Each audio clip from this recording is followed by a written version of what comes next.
CN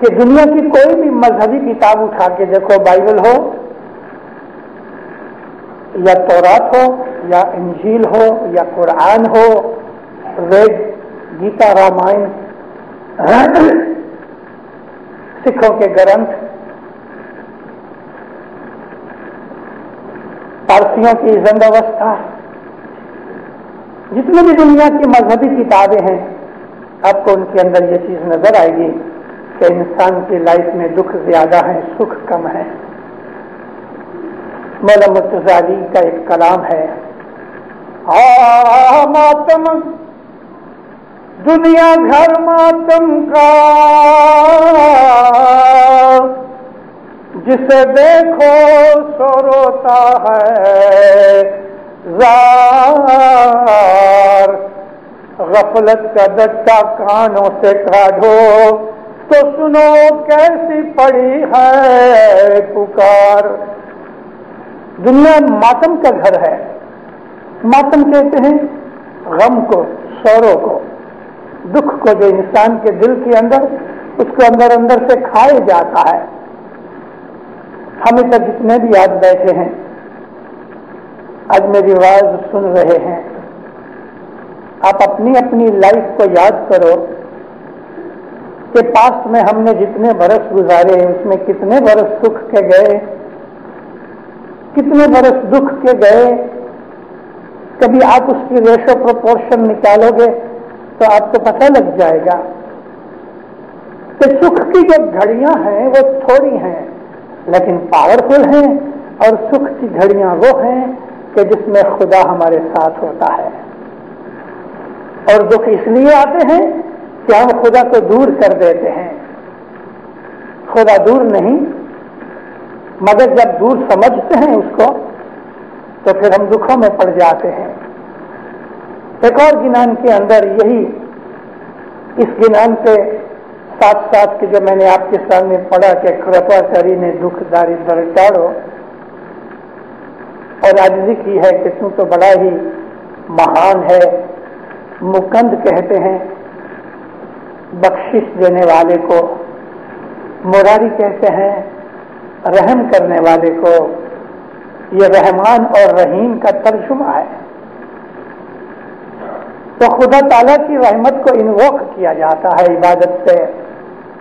ایک اور گنان کے اندر پھر کہتے ہیں کہ دکھ دوہلا سروے تار جو، اے سنو مولا نرہری یعنی میرے دکھ، میری مشکلیں دور کر دے یا مولا۔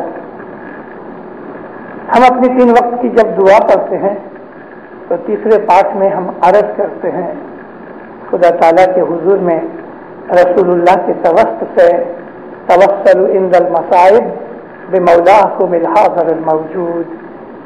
جب تمہارے اوپر مصیبتیں آ جائیں تو وسیلہ ڈھونڈو، جو تمہارے اندر حاضر بیٹھا ہوا تمہارا صاحب ہے، اس کا وسیلہ ڈھونڈو۔ نبی کریم فرماتے ہیں کہ جب تمہارے اوپر کوئی مشکل آ جائے تو میرا وسیلہ ڈھونڈو۔ اسی وسیلے کو ہمارے اسماعیلی طریقے میں پیر پرسادے کہا گیا۔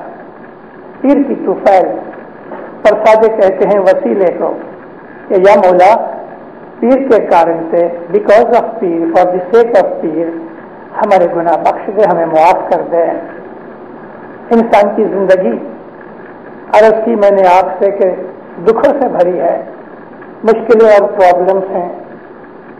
پھر ان دکھوں کی انٹینسٹی لو بھی ہوتی ہے، ہائی بھی ہوتی ہے۔ دکھوں کے اندر بڑی 6 کیٹیگریز ہیں، لیکن ہر دکھ دکھ ہے۔ اللہ کے رسول نے فرمایا کہ جتنے بھی دکھ ہیں اس میں تم واویلا مت کرو، پروٹیسٹ نہ کرو اپنے دکھ کے اندر، شور بکور مت کرو۔ اگر راضی خوشی سے دکھ کو قبول کر لو گے تو خدا تمہارے اوپر راضی ہوگا۔ سبمٹ ہو جاؤ گے تو خدا تم کو اس بات کے لیے عبادت کا ثواب دے گا، کیونکہ ہر دکھ جو ہے اللہ تعالیٰ فرمایا ہے ہماری مرضی کے بغیر نہیں آتا۔ جب خدا یہ کہتا ہے کہ میرے اذن کے بغیر، میری اجازت کے بغیر کوئی دکھ نہیں آتا، تو یہ مت سمجھنا کہ خدا دکھ دیتا ہے۔ خدا نے دکھ دیا ہماری غلطی گناہ کے اوپر، یہ اس کی ججمنٹ ہے۔ جیسے کوئی پولیس والا پکڑ بھی لے لے تو وہ کسی کو جیل میں نہیں ڈال سکتا، وہ میجسٹریٹ کے سامنے، جج کے سامنے کورٹ میں کھڑا کر دے گا، اور جب یہ کورٹ اس کو حکم کرتی ہے کہ اس کو برس 2 برس کی جیل میں ڈال دو، تو حکم بھلے کورٹ کا ہے، لیکن کیا کورٹ سب کو جیل میں ڈالتی پھرتی ہے؟ چوری کی، کوئی گناہ کیا، کرائم کیا، اس کے اوپر ہم کو ججمنٹ ملی، اس کے اندر جج کا کوئی قصور نہیں، جج ریسپانسبل نہیں ہے۔ جج نے تو ججمنٹ دیا ہے ہمارے ایکشن کے اوپر، اور خدا تعالیٰ جو ہے وہ بھی جج ہے، قاضی ہے۔ خدا کے ناموں کے اندر ایک نام ہے القاضی۔ قاضی کہتے ہیں فیصلہ دینے والا، ججمنٹ دینے والا۔ جب ہم گناہ کرتے ہیں تو خدا نے جو لاز بنائے ہوئے ہیں اس کے سامنے ہمیں سزا ملتی ہے، اور وہ سزا اس لیے ملتی ہے کہ خدا کی مرضی ہے، کیونکہ لا اس نے بنایا ہے۔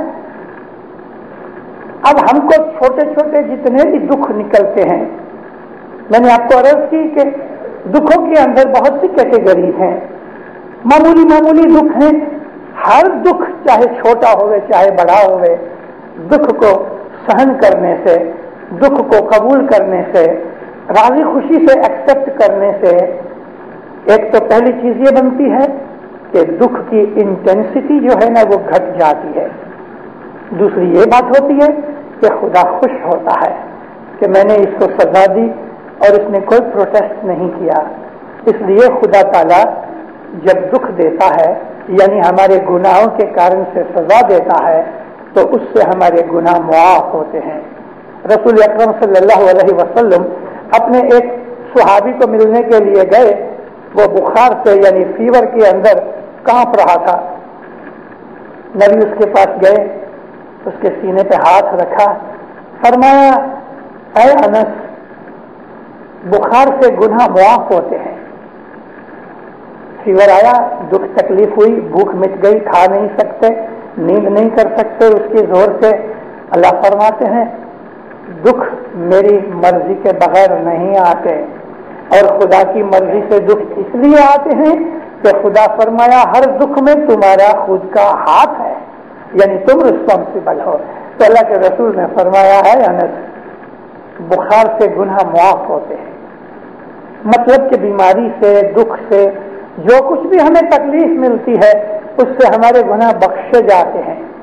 لیکن میں نے آپ کو کہا کہ ایسے چھوٹے چھوٹے گناہ ہیں، جیسا کہ دائیاں کچن میں کام کرتی ہیں اور ہم کبھی کچھ فروٹ کھا رہے ہیں اور چھری سے ہاتھ کٹ گیا، تھوڑا سا لہو نکلا، یہ تو بہت ہی معمولی دکھ ہوا نا، اس میں بھی کوئی چھوٹا گناہ بخشا گیا، معاف ہو گیا۔ چلتے چلتے ذرا کسی کی ٹھیس لگ گئی، پاؤں مڑ گیا، تھوڑا زیادہ درد ہوا، اس میں کوئی بڑا گناہ بخشا گیا۔ ایکسیڈنٹ ہو گیا تو ہم ایکسیڈنٹ جو ہوا ہے تو شاید اس کے اندر خدا کی کچھ رحمت بھی ہے۔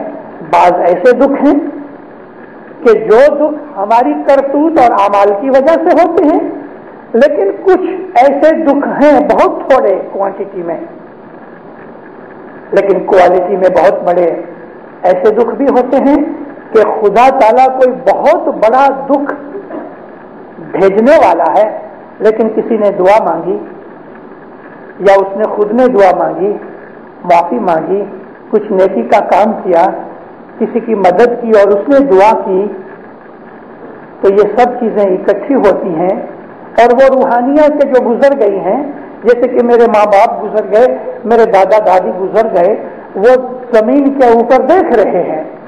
جب ہم کسی گناہ یا مصیبت کی وجہ، گناہ یا کوئی دکھ کے اپنے گناہوں کی وجہ سے، اپنی بھولوں کی وجہ سے کوئی دکھ میں پڑتے ہیں اور ہمیں بڑی سزا ملنے والی ہوتی ہے، تو وہ دعائیں مانگتے ہیں، انٹرسیس کرتے ہیں۔ اس کی وجہ سے خدا تعالیٰ بڑی سزا کو چھوٹی سزا بنا دیتا ہے۔ اگر کسی کا کچھ ایکسیڈنٹ ہوا ہے، اس کے ہاتھ پاؤں ٹوٹ گئے ہیں، خدا کا شکر کیا جائے کہ شاید موت لکھی ہوئی تھی لیکن خدا نے اس موت کو بدل دیا اور ذرا ہاتھ پاؤں ٹوٹ گئے۔ ہر دکھوں کے اندر ہمیں خدا تعالیٰ کی شکر گزاری کرنی چاہیے. اپنی مصیبتوں میں اپنے صاحب کو یاد کرو. تو جو دکھ ہوتے ہیں دینداروں، چھوٹے ہیں بڑے ہیں. حضرت امام سلطان محمد شاہ صلی اللہ علیہ کے حضور میں ایک آدمی بھگت تھا، مہمانی رکھی. مولا کو عرض کیا کہ خداوند میں بہت گنہگار ہوں، میرے گناہ بخش دو. مولانا سلطان محمد شاہ فرمایا انسان ہے، اس سے گناہ ہوتے ہیں، معافی مانگو، عبادت کرو. اب وہ یہ چاہتا تھا کہ مولا اپنے منہ سے کہہ جاؤ تیرے کو معاف، تو وہ سمجھے کہ ابھی بخشے گئے. مولا تو دل کی نیتیں جانتا ہے. دوسری دفعہ عرض کی خداوند بہت گنہگار ہوں. تو فرمایا ہاں، انسان جب تک دنیا میں زندہ ہے اس سے گناہ ہوتے رہتے ہیں، مگر وہ آدمی عبادت بندگی کرتا ہے، اس کے گناہ بخشے بھی جاتے ہیں. اس آدمی نے تھرڈ ٹائم حضرت امام کو کہا خداوند میں بہت گنہگار ہوں. حضرت امام ذرا سے تھوڑے سے وارم ہو گئے. آپ میں سے جس نے امام سلطان محمد شاہ کا وارہ دیکھا ہے تو دنیا بھر میں مولانا امام سلطان محمد شاہ کے سامنے کوئی آدمی زیادہ دلیل کرتا تھا تو مولا ناراض ہو جاتے تھے. اور ہمیشہ ہمیں اپنے مرشد اپنے مولا کے سامنے بہت آرگیومنٹ کبھی نہیں کرنے چاہیے. وہ جو حکم کرے آمین، اور کبھی واپس پوچھے تو جواب دو، نہیں تو چپ رہو. اور جب ہم مولا کی راضی خوشی سے بات سن کے عمل کرتے ہیں مولا بہت راضی ہوتا ہے. جب اس نے تھرڈ ٹائم کہا کہ خداوند میں بہت گنہگار ہوں، ایک بچہ بیٹھا تھا، اس کے ہاتھ میں رومال تھا. صاحب نے بچے کو کہا مجھے رومال دے. تو رومال لے کے مولانا امام سلطان محمد شاہ نے رومال کو ایسا پھیلا دیا، کھول کے رومال کو پھیلا کے اپنے منہ کے سامنے ایسا منہ پھرایا. اس بھگت کے سامنے رومال کر کے اپنا منہ چھپا دیا. حضرت امام فرمایا دیکھو، جب تم چھوٹے چھوٹے گناہ کرتے ہو، جب تم نیکی کرتے ہو، جماعت خانے جاتے ہو، عبادت کرتے ہو، دعا پڑھتے ہو، تو وہ بہت سے گناہ معاف ہو جاتے ہیں. تم نے دعا کے اندر مولا کو یاد کیا، گناہوں کی معافی مانگی، تسبیح نکالی، گناہوں کی معافی مانگی. مولا فرمایا تم نے گناہ میں نہیں پڑھا ہے زندہ کرنے سے ہاتھی جتنا کیا ہوا گناہ معاف ہوتا ہے، اور قائم پایا کہنے سے گھوڑے جتنا گناہ معاف ہوتا ہے. کیونکہ تم کو ہے زندہ کہنے سے ہاتھی تم نے خدا کے راستے میں خیرات کی تو تم کو اتنا ثواب ملتا ہے، اور اس ثواب کے سامنے بہت سے گناہ بخشے جاتے ہیں. لیکن سامنے لفٹ تھی، یعنی ایلیویٹر تھا. مولا فرمایا اگر تم لفٹ جتنا بڑا گناہ کرو گے تو ضرور سزا ملے گی. چھوٹے چھوٹے گناہ سے بخشے جاتے ہیں. کسی کے ساتھ نیکی کی، اس نے دعا مانگی، نیاز پیا، دعا مانگی، تسبیح نکالی. ہم ہر روز اسماعیلی آ کے مکھی کمریا کے سامنے اپنے گناہوں کا کنفیشن کرتے ہیں. توبہ توبہ گنہگار اپنے آپ کو سمجھ کے مولا سے دعا مانگتے ہیں، شاکر بخشے گد بخشے. گناہوں کی معافی کے لیے رسول اکرم نے فرمایا ہے کہ تمہاری عبادت بندگی دو پلر کے اوپر ٹکی ہوئی ہے. ایک پلر ہے استغفار، یعنی اپنے گناہوں کی معافی مانگنا، اور دوسرا پلر ہے شکر گزاری. تو دنیا کے اندر دینداروں یہ جو ہمارے دکھ ہیں وہ ہماری خود ہی غلطیوں بھولوں سے ہوتے ہیں. بعض ایسے دکھ ہوتے ہیں کہ ہم اس میں حیران ہو جاتے ہیں. ہماری اپنی روحانی طاقت کم ہوتی ہے، ہماری بیٹریاں کمزور ہو جاتی ہیں، اس کے لیے لوڈ نہیں اٹھا سکتے، بڑے بڑے دکھ نہیں اٹھا سکتے، تو پھر ہم پریشان ہو جاتے ہیں. ہم اس کے اندر بالکل دل ہار جاتے ہیں، ڈسکریجڈ ہو جاتے ہیں، ڈپریسڈ ہو جاتے ہیں. تو پھر ہم کسی کی مدد سہارا ڈھونڈتے ہیں. اس وقت ایسی حالت میں ہمارے مذہب نے ہم کو کچھ باتیں بتائی ہیں. اپنی زیادہ تسبیحاں نکالو. کچھ چھوٹی سی مشکل آ گئی، یالی کی تسبیح نکالو. کچھ تھوڑی بڑی مشکل آ گئی، جماعت خانے کے اندر آ کے 15 سینٹ رکھو. جب جماعت کھڑی ہوتی ہے تو اس کے اندر تمہاری یہ 15 سینٹ کی، ادھر مشکل آسان کے جو 1.25 شلنگ تھے وہ ادھر 15 سینٹ ہیں. 15 سینٹ جماعت خانے میں جب آؤ دعا کراؤ تو اپنی دل میں نیت کرو. مفتی قمریہ کو کہنے کی ضرورت نہیں. 15 سینٹ تسبیح کے آپ رکھو مشکل آسان کے لیے. تو جب جماعت کھڑی ہو کے تسبیح نکالتی ہے تو اس میں آپ کے لیے بھی دعا شامل ہوتی ہے. بھلے تسبیح نکالنے والوں کو یہ پتا نہیں ہے کہ یہ آپ کی مشکل آسان ہے، لیکن وہ مولا دھنی تو سب جانتا ہے کہ ابھی اور کچھ بڑی مشکل آ گئی. ایسی کوئی چھوٹی سی ٹیک لو کہ یا مولا میں ہر روز رات کو 12 بجے اٹھ کے تسبیح نکالوں گا. ہمارے مذہب کے اندر بہت سے دروازے ہیں، بہت سی ریمیڈیز ہیں، بہت سی دوائیاں ہیں. کوئی دوائی پاورفل ہے، کوئی کمزور ہے، لیکن دوائیاں ہیں. اگر سر دکھ رہا ہے تو ایک ٹائلینول لے لو. کوئی بڑا آدمی ہے بہت اسٹرانگ ہے تو 2 ٹائلینول لے لے. پیناڈول کھا لو، ایسپرین لے لو. لیکن کوئی واقعی سچ مچ بہت بڑی کچھ تکلیف آ گئی، مثال کے طور پہ آدمی کا پاؤں ٹوٹ گیا تو ٹائلینول کھانے سے وہ پاؤں ٹھیک نہیں ہوگا، تو ڈاکٹر کے پاس جانا پڑے گا. اسی طرح سے جماعت کے اندر جب کوئی بہت تکلیف آ جاوے کسی بھائی بہن کو، تو مولانا علی شاہ مبارک صلی اللہ علیہ نے فرمایا کہ اس وقت تم ناد علی پڑھو. ناد علی پڑھنے سے تمہاری بلائیں دور ہوتی ہیں. آپ کے اندر سے جو شخص ناد علی جانتے ہیں وہ ان لوگوں کو کہ جو نہیں جانتے سکھاویں. ہمارے طریقے کے اندر چھوٹی عمر میں مائیں اپنے بچوں کو ناد علی سکھاتے ہیں.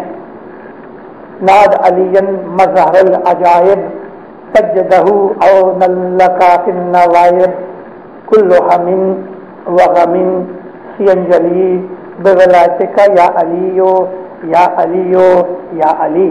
یہ ہے ناد علی. ناد علی پڑھو، آپ کے دل کا خوف دور ہو جائے گا. کبھی کوئی گھر کے اندر اکیلا ہوئے اور اسے ڈر لگتا ہوئے 3 دفعہ ناد علی پڑھو، لیفٹ رائٹ اور فرنٹ میں چھکارے 3 مارو، انشاءاللہ آپ کے دل کا خوف دور ہو جائے گا. آپ کو ایسا لگے گا میرے ساتھ کوئی ہے. راستے چلتے چلتے کبھی آپ کو کوئی ڈر ہو رہا ہے یا کوئی آپ کو ستا رہا ہے، کوئی آپ کو تنگ کر رہا ہے، ناد علی پڑھو، انشاءاللہ ٹھیک ہو جائے گا سب کچھ. ناد علی رسول اکرم نے پڑھی. جب مصیبت میں پڑے تو مولا علی کو یاد کیا. ناد علی پڑھو. مولانا علی شاہ فرماتے ہیں کہ کبھی تمہارے اوپر بہت بڑی کوئی پہاڑ جیسی مصیبت اگر آ گئی تو اس وقت تم 40 دانے یا رب بلا بگردہ بحق شاہ مردہ بحق شاہ مردہ یا رب بلا بگردہ، یہ ایک دانہ ہے. ایک دفعہ پہلے پڑھو، دوسری دفعہ الٹا کے پڑھو. جیسے کہ ہم پڑھتے ہیں یا علی یا محمد یا علی پڑھتے ہیں نا، اسی طرح سے اس تصویر کو علی شاہ مباب کے فرمان میں ہے یا رب بلا بگردہ بحق شاہ مردہ بحق شاہ مردہ یا رب بلا بگردہ. ایسے 40 دانے نکالو. علی شاہ فرماتے ہیں کہ پہاڑ جیسی مصیبت ہوگی دور ہو جائے گی. لیکن ہمیں اپنی ہر مصیبت، اپنی ہر تکلیف، اپنی ہر مشکل کے اندر زیادہ ایکسٹرا عبادت کرنی چاہیے کہ جو ہم نارملی ہر روز نہیں کرتے. مصیبتوں کی انٹینسٹی کے کارن سے اس کے اندر ہم تسبیحاں 1-2 نکالیں یا 10-20 نکالیں. ایک چیز یاد رکھو کہ ہماری جو تسبیحاں مصیبت اور تکلیف کے لیے جو ہم تسبیحاں نکالتے ہیں، ان تسبیحوں کی ریمیڈی جو ہے، جس طرح سے ایک دوا کی ڈوز ہوتی ہے، دینداروں ان مشکل کی تسبیحوں کی بھی ڈوز ہے. بعض دفعہ ڈوز چھوٹی ہوتی ہے، بعض دفعہ ڈوز بڑی ہوتی ہے. اگر کوئی معمولی سی تکلیف آ گئی تو ایک ہی دفعہ تسبیح نکالنے سے بھی کبھی رحمت کر دیتا ہے مولا، یہ چھوٹی ڈوز ہے. لیکن کوئی اور تھوڑی بڑی ہو گئی تو آپ نیت کرو، اور ہر تسبیحوں کو چالو کرنے سے پہلے ضرور نیت کرنا. یعنی ایک ہی تسبیح نکالوں یا 3 دن نکالوں یا 5 دن نکالوں یا 7 دن نکالوں یا 14 دن نکالوں یا 21 دن نکالوں یا 33 دن نکالوں 33 یا 40 دن نکالوں. تسبیحوں کی یہ ڈوزیج ہے. آپ کو شاید یہ باتیں کبھی پہلے کسی نے نہیں کہی ہوں گی، مگر میں اسماعیلی طریقے کی وہ باتیں کہ جو ہمارے پیروں نے، ہمارے بزرگوں نے، ہمارے اماموں نے جدے جدے وقت پہ بتائی ہوئی ہیں، وہ اکٹھی کر کے میں آپ کو کہہ رہا ہوں کہ ہماری تسبیحوں کی جو ڈوز ہے، 1 تسبیح، 3 تسبیحاں، 5 تسبیحاں، 7 تسبیحاں، 14 تسبیحاں، 21 تسبیحاں، 33 تسبیحاں، 40 تسبیحاں۔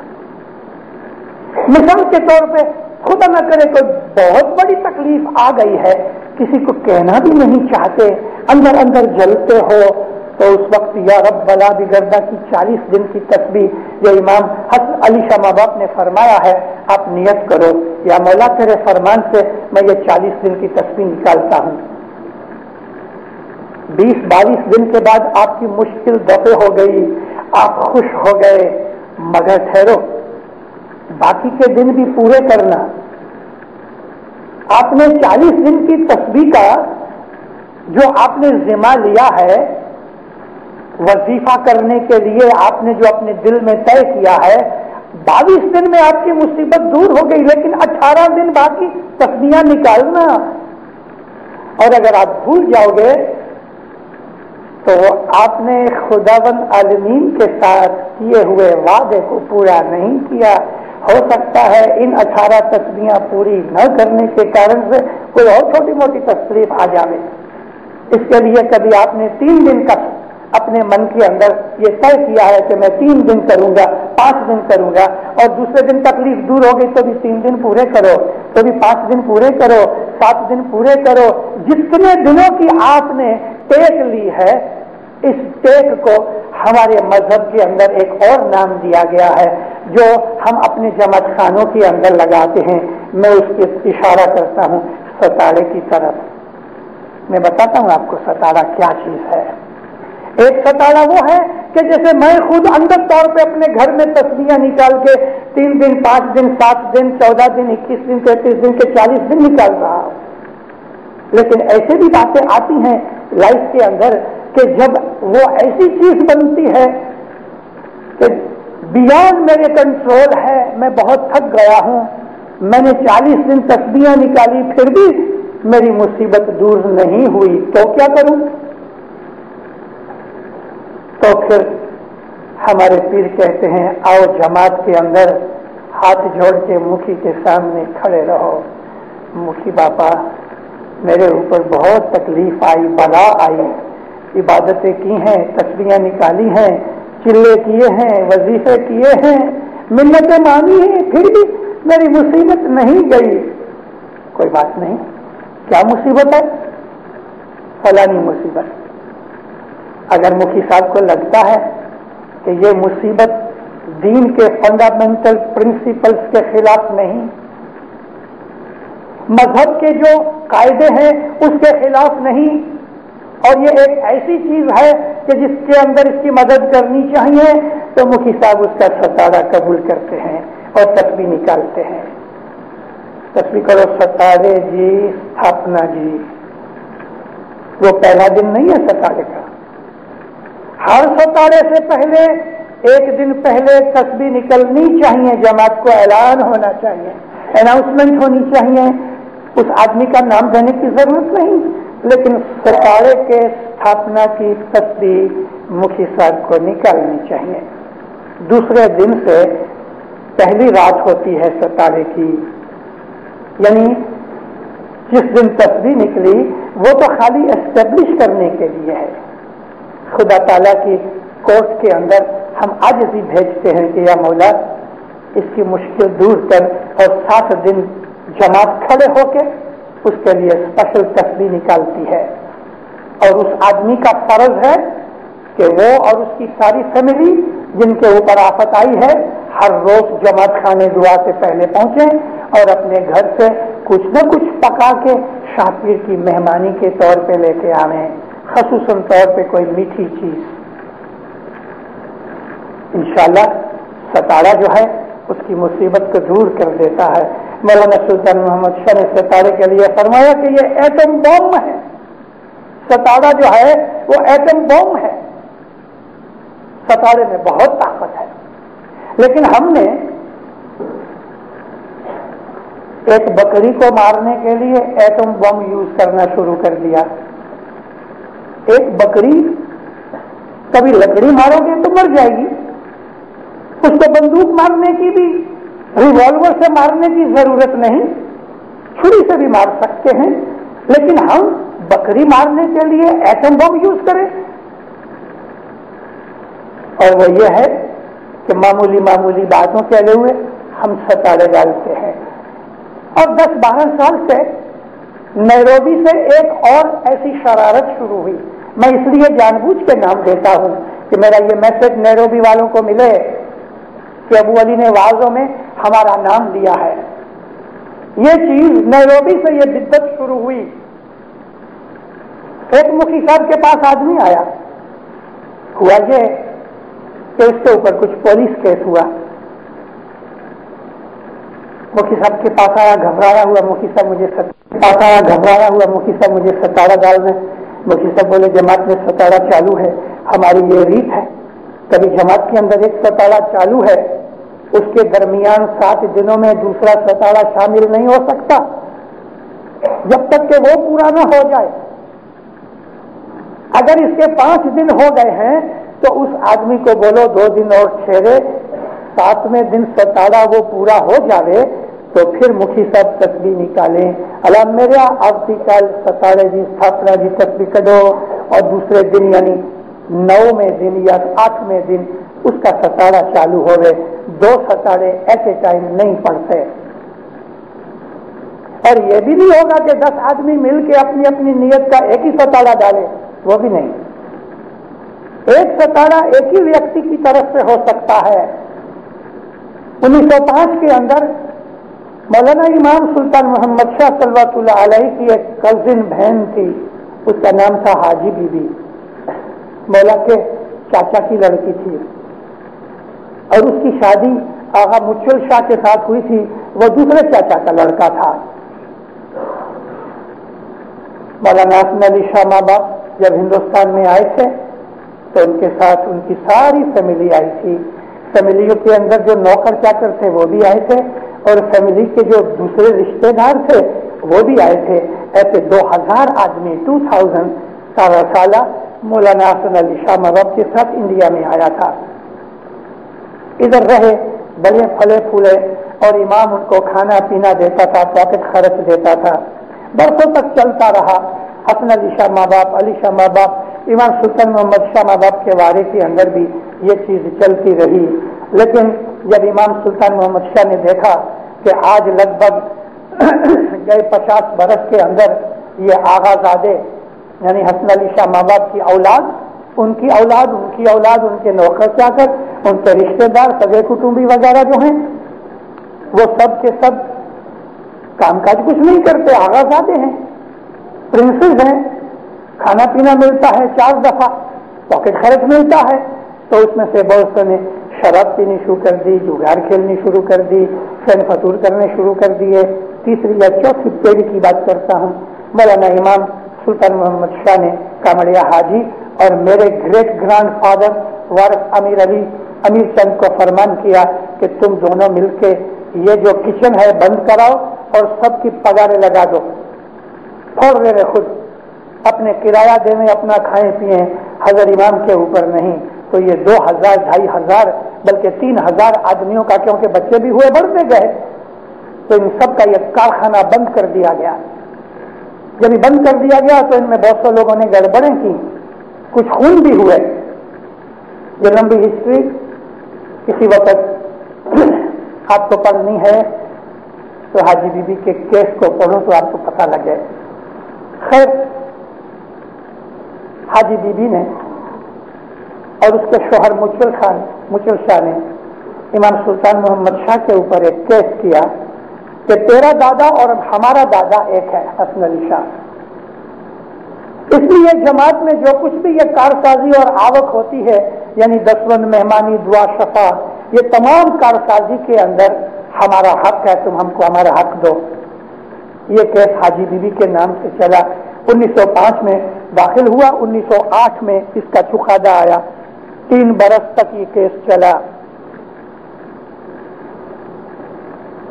جب یہ کیس شروع ہوا کچھ دنوں کے بعد محسوس ہوا کہ ہماری جو سائڈ ہے، ہماری طرف کے جو لوگ ہیں، ڈیفینڈنٹس جو ہیں، ان کی زبانی، ان کی اپیئرنس، ان کی آفرنگ، ان کی اسٹیٹمنٹس، ان کی وٹنس کے اندر جو کچھ بھی ہے، یہ چیزیں کمزور ہو رہی ہیں۔ کمریا اسماعیل کاسمانی، مکھی لاجت بھائی حاجی، مولا نے ان کو بنگلے بلایا اور صاف فرمایا، دیکھو مکھی، ہم کو ایسا پتہ لگا ہے کہ ہماری سائڈ میں ہمارا جو کیس ہے وہ ویک لگتا ہے، تم جماعت خانے میں ایک ستارہ ڈالو۔ کہتے دھنی مولا، ایک ستارہ چالو ہے، ایک چالو ستارے میں دوسرا ستارہ نہیں ڈال سکتے، کس کا ستارہ ہے؟ تو خدا ایک بوڑھی بائی مکھیانی کے پاس گئی اور ستارہ ڈالا۔ کیا نیت کا ستارہ ہے؟ خدا معلوم نہیں۔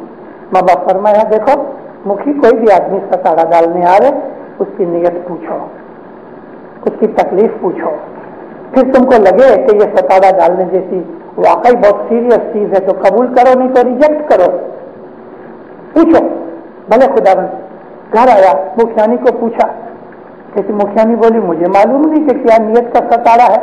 اس بھائی کو ڈھونڈ کے بلایا گیا کہ بھائی تم نے ستارہ ڈالا تو کون سی تمہیں تکلیف آئی؟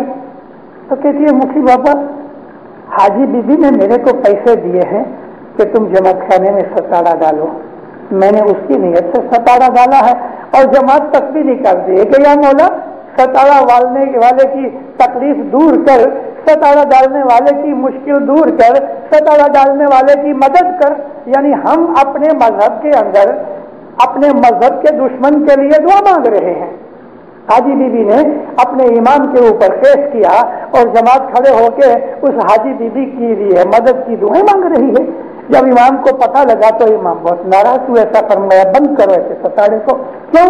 کہ یہ ستارہ دین اور جماعت کی دشمنی کے لیے ہے، بند کرو۔ ستارہ بند کیا گیا، جماعت کا ستارہ ڈالا گیا، اور ہماری زبانی، ہماری سائز جو تھی مضبوط ہوتی گئی۔ ستارہ ایک بڑی اعلیٰ چیز ہے، مردے کو زندہ کر سکتی ہے۔ لیکن میں نے آپ کو عرض کی کہ نیروبی کے اندر ایسا ہی ایک ستارہ جاری تھا، اور کوئی آدمی نے آ کے مفتی صاحب کو کہا تو مفتی صاحب نے تو انکار کیا، دیکھو ستارہ چالو ہے، اس کے اندر تو میں ستارہ نہیں ڈال سکتا۔ اچھا، وہ آدمی کہتا ہے مجھے ستارہ بخش دو۔ معلوم نہیں مفتی صاحب نے کس خیال سے گاڑی پہ بیٹھے ہیں، اس کو سب حق ہو جاتا ہے۔ مکھی کی بھی لمٹس ہیں، پیر کی بھی لمٹس ہیں، امام کی کوئی لمٹ نہیں۔ وہ دھنی ماں باپ ہے، وہ رائٹ کو رانگ کر سکتا ہے، رانگ کو رائٹ کر سکتا ہے۔ یہ ستا صرف ایک ہی کے پاس ہے، وہ خدا تعالیٰ کا جو نور ہے جس کو ہم حاضر امام کہتے ہیں، اس کے علاوہ اور کسی کو وہ کمپلیٹ ستا نہیں ہے۔ تو مکھی صاحب نے اس کی بات مان لی۔ اچھا، کچھ رقم لے کے اس کو ستارہ بخش دیا، اس آدمی کی مصیبت دور ہو گئی، راضی ہو گیا۔ کسی سے بات کی ہوگی، دوسری دفعہ بھی ایسا ہوا تو پھر تو یہ عادت ہو گئی کہ ابھی سارا ستارہ ڈالنے کی ضرورت نہیں۔ 350 شلنگ لیتے تھے اس زمانے کے اندر وہاں، اور وہ 350 شلنگ سفرے اور سکریت وغیرہ کے لیے ہوتی تھی۔ اب کیا ہوا، 25 شلنگ لاؤ اور ستارہ بخش دیا، ایک تسبیح نکالی۔ وہ پرتھا چلتے چلتے یہاں بھی آئی ہے۔ میں نے کینیڈا کے اندر ایک جماعت خانے کے باہر دیکھا، ایک آدمی آیا موٹر میں، باہر والنٹیئر کھڑا تھا، والنٹیئر کو بلایا، موٹر میں بیٹھا ہے، انجن چالو ہے، کسی میں ہاتھ ڈال کے اس نے تھوڑے سے ڈالرز نکالے اور کہا کہ مفتی صاحب کو بولنا مجھے ستارہ بخشوا دے۔ اچھا، وہ پیسے لے کے چلا گیا، یہ ڈرائیو کر کے اپنے گھر چلا گیا، اور جماعت کھڑے ہو کے اس کے لیے تسبیح نکالتی ہے، یا مولا ستارے بخشوانے والے کی تکلیف دور کر دے، اور وہ معلوم نہیں کدھر گیا ہے، وہ تو تسبیح میں حاضر بھی نہیں ہے۔ یہ کس ٹائپ کا مذہب ہے؟ مذہب کے ساتھ ہم کس طرح سے جوک کر رہے ہیں، کھیل تماشا کر رہے ہیں۔